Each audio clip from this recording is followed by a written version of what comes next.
Juntos, Josias. Em primeiro lugar, você, desde quando saiu ontem, né, a decisão de Alexandre de Moraes, você não comentou. Queria muito ouvir a sua análise. O que isso representa para a história do nosso país, Josias? A prisão de Bolsonaro, a prisão dos militares, a forma como o processo aconteceu, a forma como o processo está acontecendo. Que marco é esse na história do Brasil, Josias? É um marco muito relevante, Fabíola, porque nós temos um ex-presidente da República, militares graduados, presos por atentar contra a democracia. Isso é algo, de fato, inédito. E há traços de desafio ainda nessa conjuntura, né? O fato é inédito porque nós nunca tivemos isso, nunca chegamos tão longe. E o desafio que resta é avançar nesse processo, porque agora é preciso é, insistir no julgamento que terá que ocorrer no Superior Tribunal Militar. É preciso que esses militares, incluindo o Bolsonaro, que é um capitão da reserva do Exército, o Bolsonaro, os generais que se acumpliciaram com ele, o almirante que aceitou participar do golpe, o almirante da Marinha, eles todos precisam agora ser submetidos aí a um ritual da desonra que passe pela perda das patentes, né? E o que torna essa página da história ainda mais original é o didatismo dela, né? Dessa vez, a história ganhou a forma de um dossiê criminal em que 100% das culpas foram documentadas pelos próprios criminosos ou foram denunciadas pelos seus aliados, né?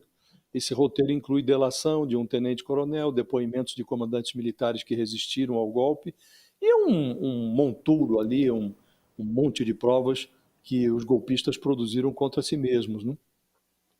E estamos falando, Fabiola, de, uma, de um processo que representa, de certa maneira, o mais próximo, é o estágio mais próximo que o Brasil chegou da plenitude democrática em sua história, porque o Brasil já teve, até a história brasileira não é propriamente uma história, é uma série de recomeços em falso, intercalados por sublevações militares, né? Foram muitos golpes, muitas tentativas de virada de mesa, desde a inauguração da República. A própria proclamação da República veio nas pegadas de um golpe conduzido pelo Marechal Deodoro da Fonseca, e agora nós estamos assistindo à punição de golpistas, incluindo os oficiais. Ontem foram presos 3 generais, um almirante. O Bolsonaro, que é esse capitão da reserva, já tinha sido preso no sábado. Então, realmente é um fato para ser louvado, é algo histórico. Agora, resta ver, Fabiola, a gente precisa zelar para que esse feito histórico não seja conspurcado ali na frente por uma anistia, né? Então, é um fato histórico, desce ao verbete da enciclopédia como algo inédito. Agora, no Brasil a gente sabe como as coisas funcionam, né? Então é preciso ficar muito atento para assegurar que, primeiro, os militares percam de fato as suas patentes, e, em segundo lugar, que a gente ali, na virada da esquina, não aprove uma anistia que vai jogar tudo isso aqui no lixo, né? Engraçado, você falou essa história da anistia, né? Ontem o garçom perguntou para mim, mas Fabiola, me fala, você acha que vai ter anistia, que vai consertar isso daí? Eu falei, vou perguntar para o Josias. Vai Não acho que ter? vai ter, Não não. vai. É. Pelo menos no curto prazo, não, porque a conjuntura política não estimula essa crença, não é? Mas no Brasil a justiça se faz hoje, se desfaz amanhã, não é? Nós já assistimos a muitas cenas há alguns anos. Quem dissesse, por exemplo, que o Lula subiria depois de ser preso lá no sindicato dos metalúrgicos ali de São Bernardo, depois de ficar 580 dias preso na carceragem de Curitiba, quem dissesse que esse Lula voltaria a subir a rampa do Palácio do Planalto pela terceira vez, seria internado como um maluco, né? E aconteceu. Então, nada no Brasil é impossível. A conjuntura política, ela no Brasil evolui aos solavancos, né? Mas aos olhos de hoje não se vislumbra não a aprovação da anistia. Pode-se avançar no máximo no curto prazo, no médio prazo, no início do ano que vem, para aprovação de uma redução de penas, o que manteria o Bolsonaro na cadeia, ou na cela que foi reservada para ele na Polícia Federal, porque reduziria as penas. Hoje ele tem a perspectiva de sair do regime fechado para o semiaberto, depois de pouco mais de 6 anos de cumprimento da pena de 27 anos a que ele foi condenado, né? Então, hoje, com a progressão do regime, ele sairia depois de 6 anos de regime fechado, né? Com a redução das penas, nos moldes que estão projetados ali no projeto que está correndo na Câmara, essa progressão do regime liberaria o Bolsonaro para um regime semiaberto depois de 2 anos e alguns meses, né? Então, ainda que passe essa proposta de redução das penas, significaria que ele ficaria trancado ou na Polícia Federal ou numa prisão domiciliar por pelo menos 2 anos, Fabiola. Então, não vislumbro a curto prazo a aprovação de uma anistia, não. Ô, Josias, eu estava no Jornal Folha de São Paulo de hoje, tem um artigo interessante, colega nosso aqui, o Vinícius Torres Freire, e ele faz uma provocação que eu acho interessante, até eu queria te ouvir sobre isso, desse fator inédito, né? A gente falava muito estamos falando bastante sobre esse fator inédito, né, da prisão do Bolsonaro, dos militares, e aí o Vinícius fala o seguinte: isso seria um recomeço para a democracia brasileira, já que a gente falou, as eleições passadas foram marcadas por isso, né? A defesa pela democracia, você fala bastante sobre isso, não tem mais essa bandeira para o presidente Lula, né? E aí ele traz essa questão de novo, será isso um recomeço para a democracia brasileira? Podemos respirar tranquilamente num país democrático diante de tudo isso? Ou esse é um novo fim de uma outra onda de ataque reacionário, vitória provisória? Questiona ele. Achei interessante essa análise aqui do Vinícius. O desafio permanece, né, Fabiola? Porque eu dizia há pouco que o Brasil não tem propriamente uma história.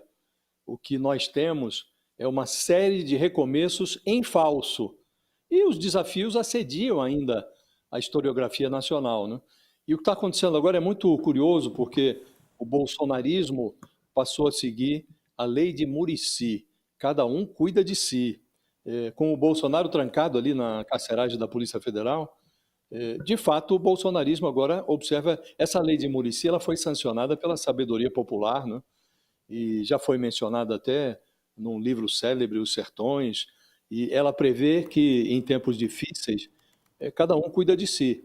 E hoje o que nós estamos assistindo é os familiares e os aliados do Bolsonaro cuidando menos do futuro do preso do que dos seus próprios interesses. Então, governadores como Tarcísio, Zema, Caiado, Ratinho Júnior, eles se candidatam a sucessores moderados do bolsonarismo, mas se recusam a chutar o arcaísmo, o golpismo do Bolsonaro, né? É como se eles cultivassem o sonho do espólio sem o custo. Então, em público, eles estão alisando ainda o ego do Bolsonaro, em privado, eles ficam declamando aquele antigo verso, né? Rei morto, rei posto. Mas temos nós alternativas moderadas, que de moderação não tem mais nada, né? E o Bolsonaro ainda é idolatrado por alguma coisa, as pesquisas sinalizam, né, que ele é idolatrado por alguma coisa, em torno de 15% do eleitorado. Mas ele é rejeitado por mais de 50%. Então ele dá voto, mas ele tira voto também. Então, de olho no impulso da largada, ignorando a rejeição do Bolsonaro, o Centrão oferece a ele a redução das penas, mas sem anistia. O Centrão precisa manter esse pseudo-aliado fora de circulação e fora das urnas. E é muito curioso o comportamento da facção bolsonarista no Congresso, porque até há uma rima ali, o sobrenome rima, Nicolas Ferreira com Ciro Nogueira, mas um não se confunde com o outro. A facção legislativa do bolsonarismo é viciada em algoritmo. Então eles estão se agarrando à proposta da anistia, porque é mais radical. A eles interessa esse discurso antissistema, interessa a essa bancada do espetáculo, não o perdão para o Bolsonaro, ninguém está olhando para o Bolsonaro mais, eles estão interessados no recorte que vai impulsionar no Instagram a reeleição para a Câmara, então estão preocupados com o seu próprio futuro. E a família Bolsonaro está agora convivendo com o risco de perder o protagonismo. Então trava bota ali o pé na porta para evitar essa corrida dos governadores do Centrão, para definir um novo anti-Lula para 2026.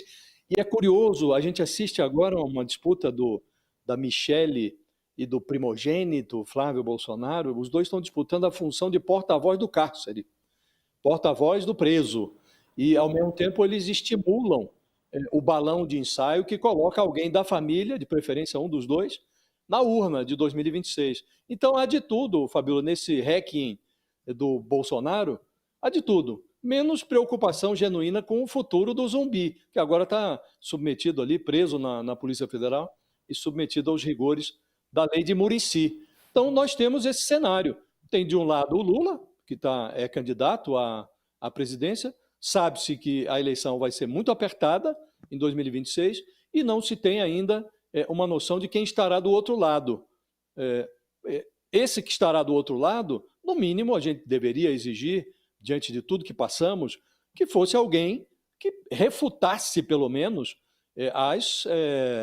as maluquices do Bolsonaro, o arcaísmo, aquelas ideias com fuligem do Bolsonaro, o golpismo dele, mas as alternativas não fazem isso. Eles se mantêm como reféns do Bolsonaro. Acham que ele está morto ali na cadeia, mas ninguém ataca, chuta, refuta as ideias dele. Então, diante de um cenário assim, nada pode ser descartado, Fabíola. Inclusive, a hipótese de termos uma réplica do Bolsonaro disputando o cargo de presidente da República no ano que vem. É muito boa a coluna do Josias, né? Da lei do Muricy, cada um cuida de si. Não sei de onde você vai tirando essas coisas, cada um cuida de si. E, aliás, na sua coluna você traz uma outra pergunta que me fizeram ontem, né, ainda. Qual é o percentual desses que idolatram Bolsonaro? Será que com a prisão de Bolsonaro isso reduz? Eu acho que nesse núcleo, você até coloca na sua coluna 15%, né, Josias? 15% dos que idolatram, segundo as pesquisas de intenção de voto e de opinião. A prisão não muda o pensamento deles, né? Esses não. Esses 15% ele leva para o abismo. Se ele cair no abismo, esses 15% vão pular junto com ele. São aqueles radicais que enxergam o Bolsonaro como um injustiçado, um perseguido político, um amaldiçoado pelo Supremo Tribunal Federal. Então, esse nicho do eleitorado, o Bolsonaro leva com ele para qualquer lado, né? E a rejeição ao Bolsonaro ela é muito grande também, ela ultrapassa a marca dos 50%. Então, é como dizia, ele dá muito voto. Na largada, há um impulso. Quem se vincula ao Bolsonaro entra na disputa com 15% dele, mais uns 5% que o candidato pode trazer de prestígio próprio. Então, sai aí numa largada de 20%, um pouco mais de 20%, e pessoas como o Tarcísio de Freitas condicionam a entrada na disputa. É curioso isso. Eles condicionam a viabilidade de uma candidatura presidencial ao vínculo com o Bolsonaro. A meu juízo, esse raciocínio está equivocado, porque se na largada ajuda, durante o percurso e lá no final, a rejeição ao Bolsonaro funciona como uma bola de ferro, como uma âncora, puxa o candidato para baixo, para o fundo, né? Mas esse é o raciocínio que vem sendo cultivado pelos candidatos, esses candidatos que perseguem o apoio do Bolsonaro, que ambicionam o apoio do Bolsonaro, e o próprio Centrão, que imagina que essa largada é importante e que durante o caminho, trabalhando a candidatura de alguém que tem prestígio no seu estado e que seja desconhecido nacionalmente, caso do Tarcísio em São Paulo, do Ronaldo Caiado em Goiás, do Ratinho Júnior no Paraná, todos eles são bem avaliados nos seus estados e têm uma taxa de desconhecimento fora dos seus celeiros eleitorais. Então, imagina-se que, durante uma campanha, trabalhando, lapidando a imagem desses governadores, pode-se reduzir o efeito rejeição que o Bolsonaro traria. Então, você aproveita o percentual da largada e, ao longo da campanha, vai diluindo o que poderia haver de contágio em termos de rejeição do Bolsonaro. Essa é a aposta que fazem os governadores, os tecelões do Centrão. A meu juízo, essa aposta está errada, porque a minha impressão é de que, tendo o Lula como um dos polos, qualquer candidato que esteja do outro lado, de viés conservador, vai atrair o voto do resto. E vai haver um meio ali, um centro, um eleitorado independente, que não está com um pé nem num polo nem no outro, que vai decidir a eleição. E vai decidir à luz do desempenho do governo Lula. Nós vamos ter no ano que vem uma espécie de plebiscito sobre a gestão do Lula. Se o Lula estiver bem avaliado, se o governo tiver bom desempenho, muito dificilmente ele perde essa eleição. Ele hoje está em todas as pesquisas como um favorito, porque o outro lado está pulverizado em várias candidaturas, tem muitos nomes, muitas cabeças e poucos miolos, mas uma hora vai ter um candidato conservador no outro polo. Nesse momento vai pesar esse voto do centro. E o voto do centro, esse voto independente, quer me parecer, Fabíola, que lá na frente, quando tiver que optar, mesmo que não tenha muito apreço pelo Lula, se estiver do outro lado um candidato que não foi capaz de refutar o golpismo, de reconhecer que o Bolsonaro tentou golpe, que não foi capaz de se dissociar desse arcaísmo que está grudado no Bolsonaro e no bolsonarismo, aí aquele fator antidemocrático que impulsionou o Lula lá em 2022, um resquício desse fator pode ajudar o Lula novamente no ano que vem.